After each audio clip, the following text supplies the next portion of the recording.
Good morning, students. Today's January 27th. We are having a Whiteboard Wednesday today, so you won't be watching the video during class.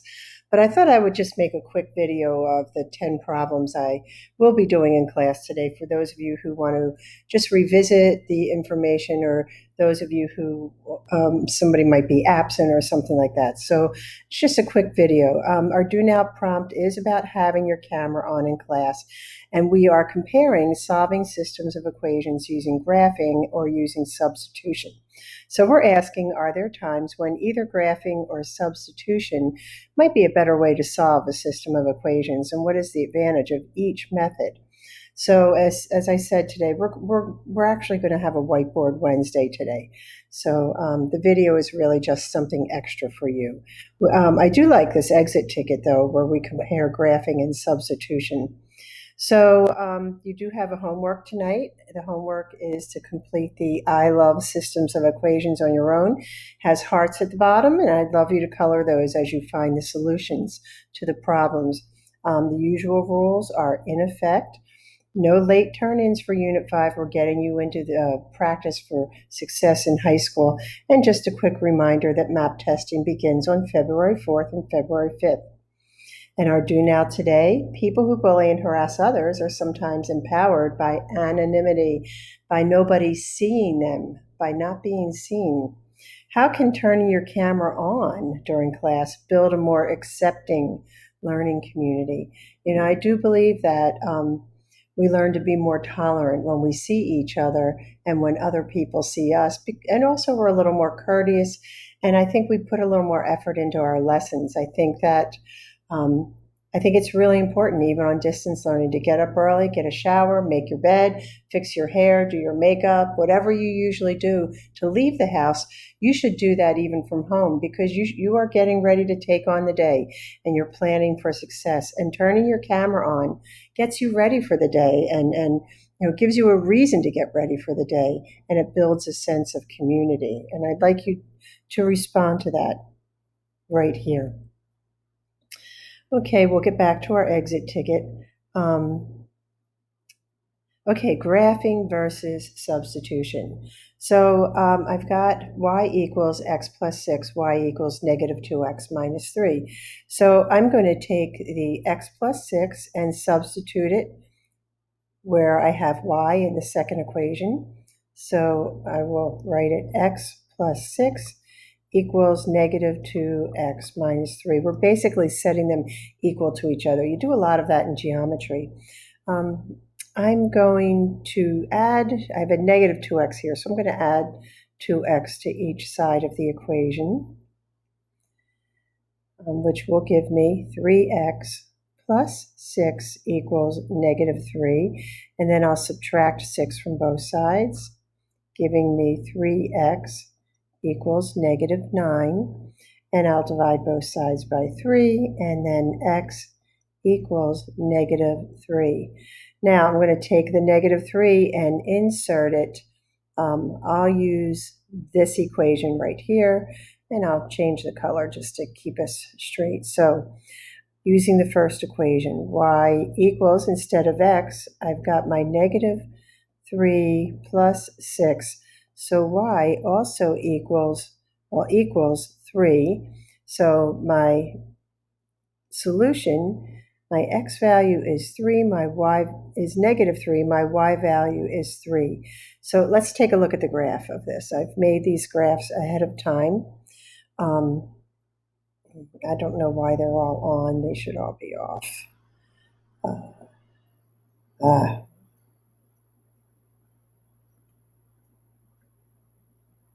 Forgot to turn them all off. Okay, here we have it. This is y equals x plus 6. The blue equation, y equals negative 2x minus 3. And the point at which those two graphs cross is the solution of negative 3, 3. That's our solution point.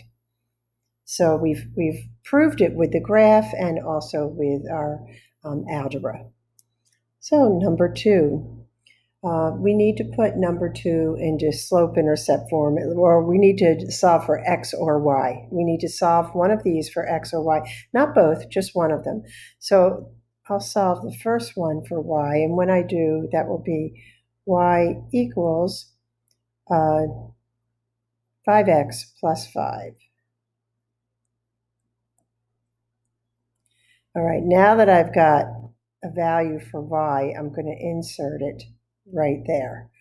So 3x minus 6 times y, which is 5x plus 5, equals 24. And then I have to distribute 3x minus 30x minus 30, because negative times positive is a negative, equals 24. And I'm going to combine 3x minus 30x, which will give me negative 27x minus 30 equals 24. I'll add 30 to both sides of this equation, which will give me negative 27x equals 54. And I'll divide both sides by negative 27, which will give me x equals negative 2. And I'm going to take that x equals negative 2, and I'm going to go ahead and insert it right here for x there. So when I rewrite this, I have y equals 5. Instead of x, I've got negative 2.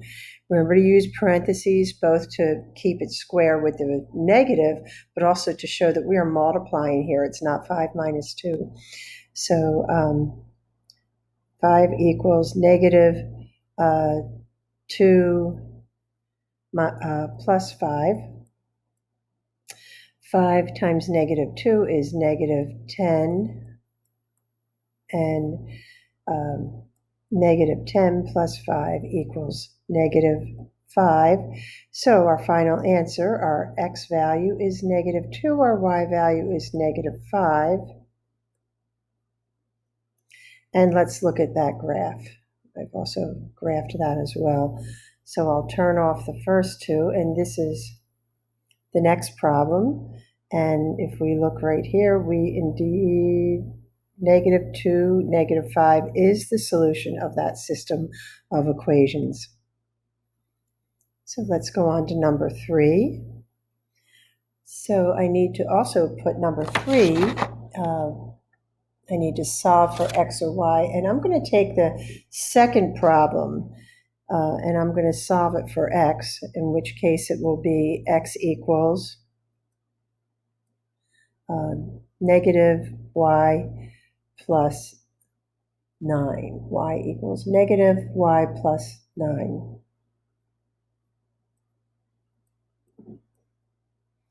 Okay, now that I've got a value for x, I'm going to substitute it for x in the first problem. So 2 instead of x, negative y plus 9, use parentheses, minus 3y equals negative 12.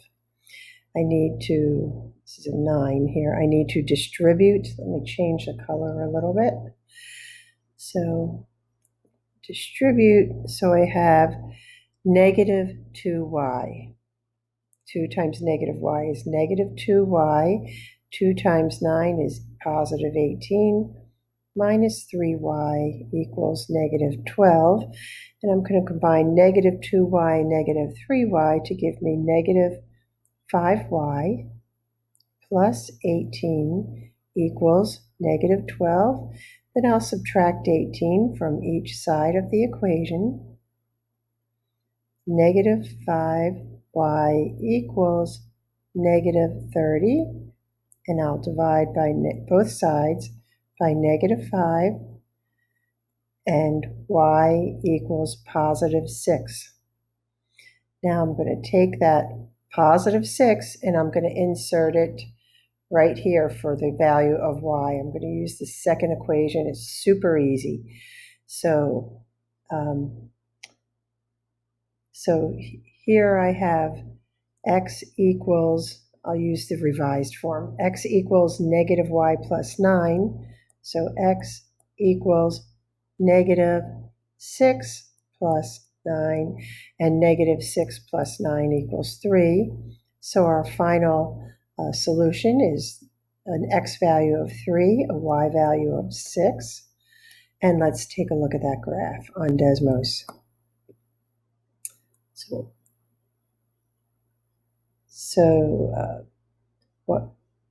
Now you'll notice for what I've done here is I have converted, because I graphed these, I've converted them into all of them, actually, I think except for a couple, the horizontal line or the vertical line. I've converted them all into slope-intercept form.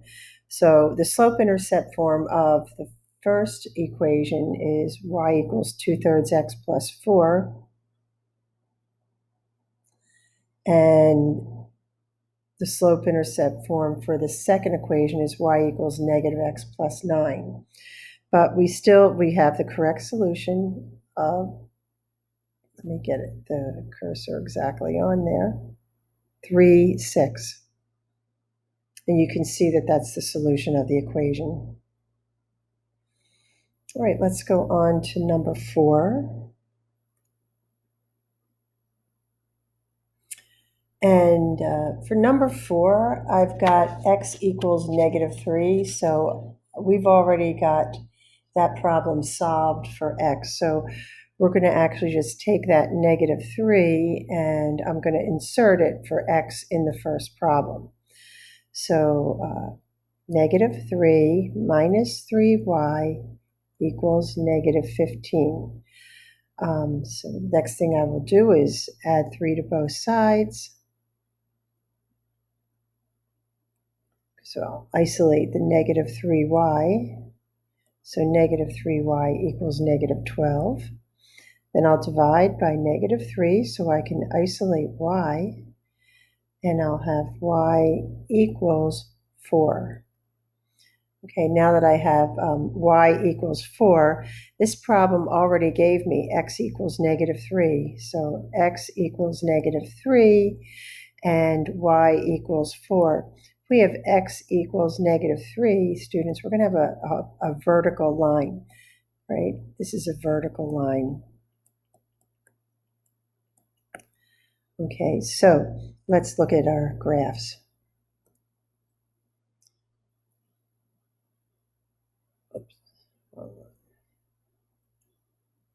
There we go.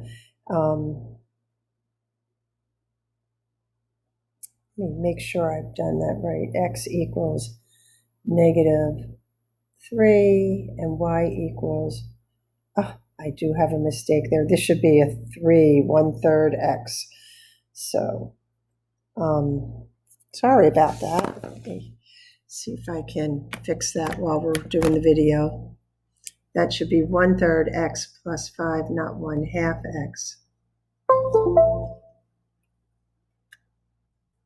There we go. Okay.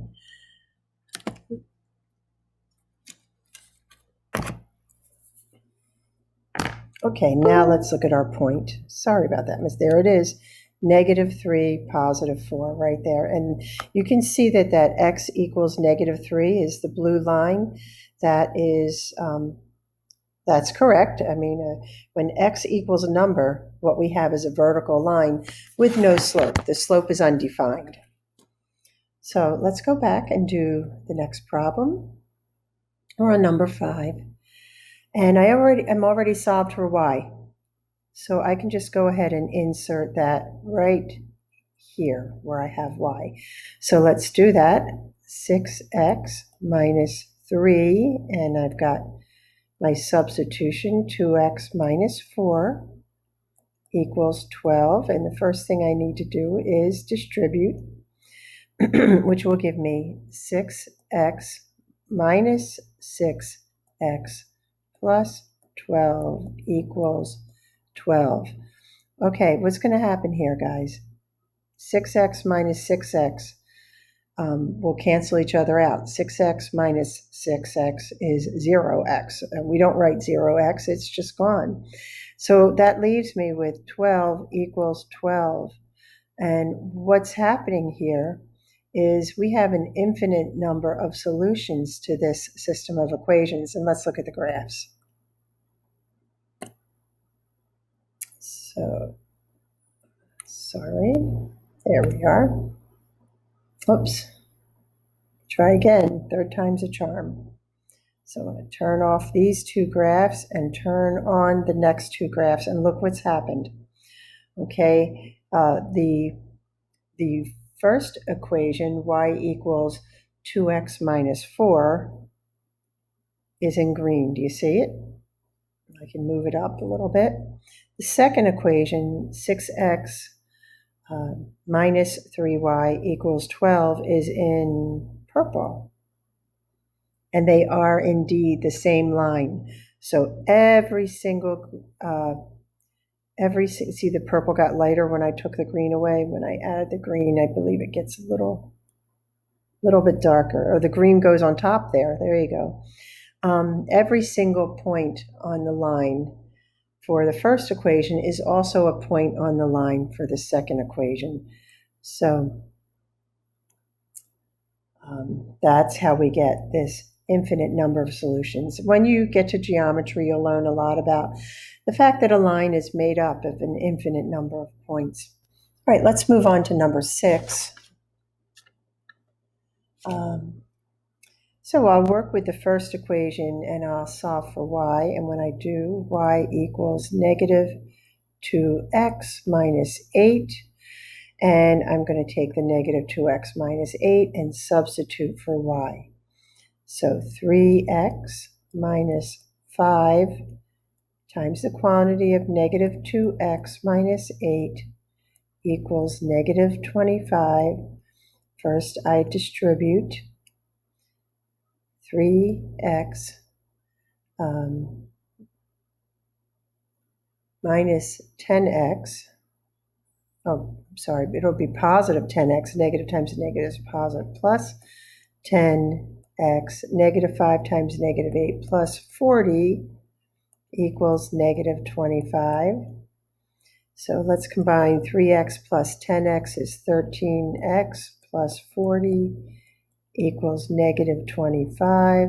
Subtract 40 from both sides. And I have 13x equals negative 65. And when I divide both sides by 13, x equals negative 5. Now I'm going to take the negative 5 and I'm going to insert it. I'm going to insert it right here. I'm going to use the slope-intercept equation I converted in the first step, and I'm going to substitute x for negative 5. So y equals negative 2, use parentheses, negative 5 minus 8. Negative 2 times negative 5 is 10. And 10 minus 8 is 2. So our ordered pair for this problem is negative 5, 2. And let's take a look at the graph.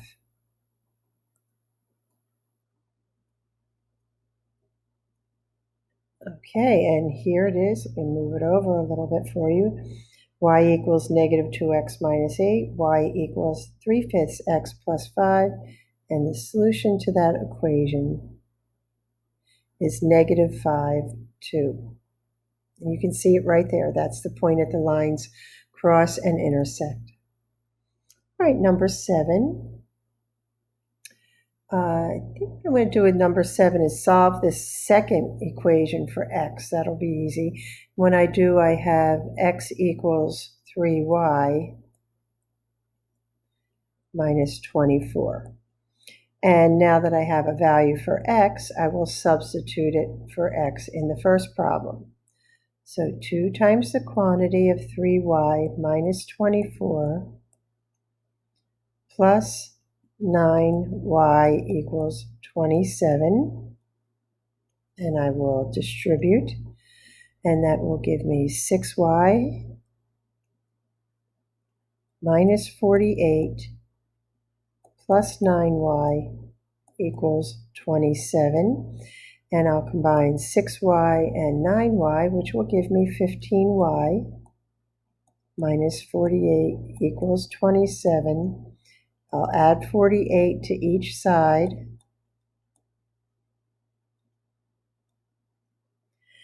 Which will give me 15y equals 75. And I'll divide each side by 15. And y equals 5. Now I'm going to take this 5 and I'm going to insert it right into my revised equation for y.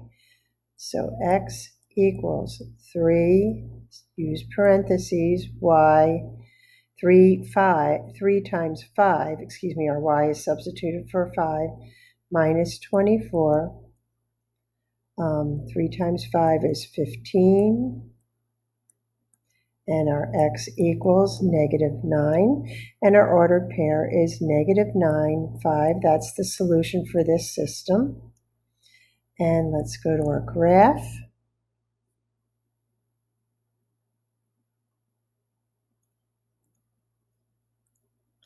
And we said -9, 5, and here is our point.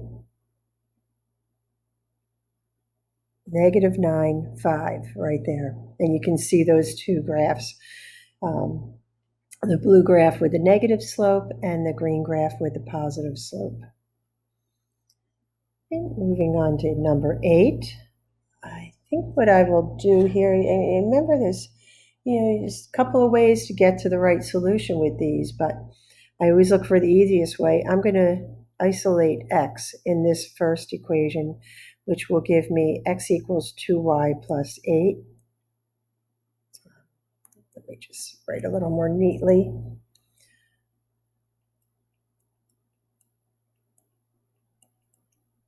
And then I'm going to take this 2y plus 8 and substitute it for x in the second equation and solve. So 8 times the quantity of 2y plus 8 plus 6y equals 42. And first I distribute. So I will have 16y plus 64. 8 times 8 is 64. Plus 6y equals 42. And I'll combine the like terms, the 16y and the 6y, which will give me 22y plus 64 equals 42.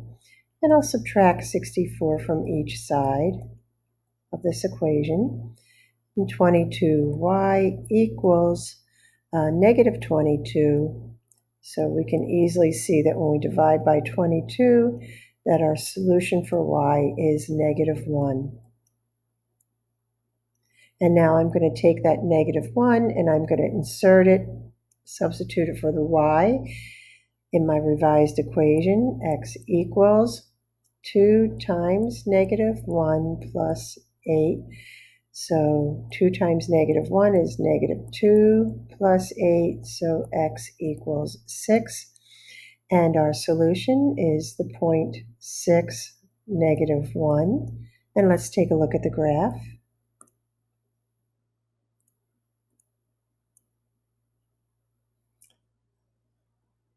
And the black graph is the graph of the second equation, which in slope-intercept form, I've made it as -4/3 x plus 7. And the first equation, y equals 1/2 x minus 4. And our solution is indeed 6, -1. Let me get my cursor right on the point, right there. 6, -1. Oh, let's go back and let's do number 9. And I think hands down, definitely the equation I'm going to convert is the second one. I'm going to convert it isolating x. X equals y plus 2. So I'll take y plus 2 and substitute it for y in the first equation. 2x minus 2 instead of y. I've got y plus 2 equals 14. So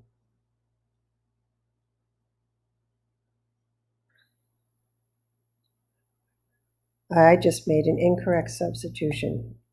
Let's fix that. I substituted for the wrong number, sorry. And that's the thing with these systems of equations, a lot of numbers to handle. So I'm sorry, let's fix that. I'm substituting for x, not y. Apologize for that. There we go, substituting for x. 2y plus 2 minus 2y equals 14. Sometimes they jump out at you right away. Sometimes it isn't until you're completely finished a problem and you look at it and you say, that doesn't look right. So I was glad I caught that early on. Okay, 2y plus 2 times 2 is 4, minus 2y equals 14. Now I've got 2y minus 2y, which cancel each other out. So what happens, I end up with 4 equals 14, which is not a true statement. Okay, that means there's no solution to this system of equations. And let's look at the reason why. Turn those off and turn the next one on. And look at those lines. What do we call that? They are parallel. They have the same slope. You can see in equation number 17 and equation number 18 that they both have a slope of +1. You can see it on the graph, a rise and a run of 1 for each change in x. For each change of 1 unit in x, there's a change of 1 unit in y. And those lines will never, ever, ever touch. They will never cross. And because they will never cross, there's no solution to that system of equations. And we're on our last problem. They made it a little easy for us because they've already solved for x. So x equals 4y, so I'll just substitute that right there. 4y plus 2y equals 12. And 4y and 2y can be combined for 6y equals 12. And if I divide both sides by 6, y equals 2. And I'm just going to take the 2 and insert it where I have y in the first equation. So x equals 4 times 2, so x equals 8. And our solution is 8, 2. And let's take a look at those graphs. Our final graphs of the day.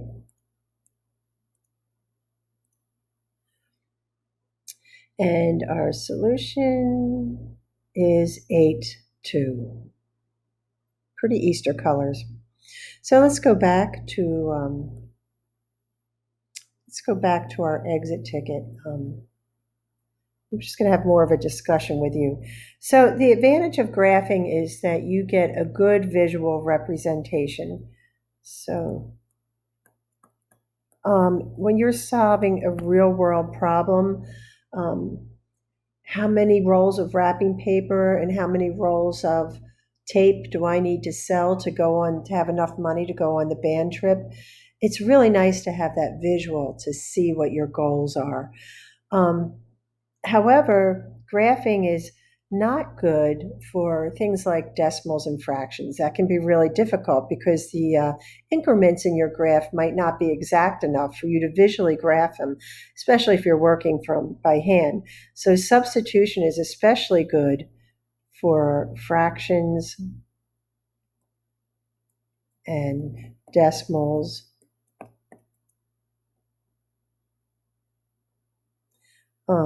You can be very exact, especially if you don't have graphing software with you. I'm sure you can think of more advantages and disadvantages of each one. With graphing, you definitely need to put your equations in slope-intercept form so that you can define the y-intercept and the slope.